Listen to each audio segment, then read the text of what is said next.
नमस्कार, मी शुभांगी विभूते. हुडको जवळ जे सुलभानगर आहे तिथली मी रहिवासी आहे. आता बघा, सणासुदीच्या दिवसामध्ये आमच्या इथे पूर्ण खड्ड्याचं साम्राज्य आहे. इतके खड्डे प्रमाणाच्या बाहेर. हे काम कधी होणार आहे? ठेकेदार आणि काय कोण कॉन्ट्रॅक्टर कोण त्यांना काहीच देणं घेणं नाही आहे या खड्ड्यांशी. आणि आम्ही आमच्या स्वखर्चाने आम्ही खड्डे बुजू राहिलो.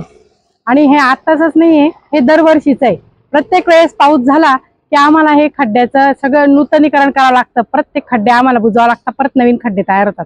मग हे रस्त्याचे कामं कधी व्हावे, हा आमचा रहिवाशांचा इथे सगळ्यांना प्रश्न आहे नगरपालिकेला. आणि हे कायमची समस्या ही मिटवावी हीच विनंती आहे.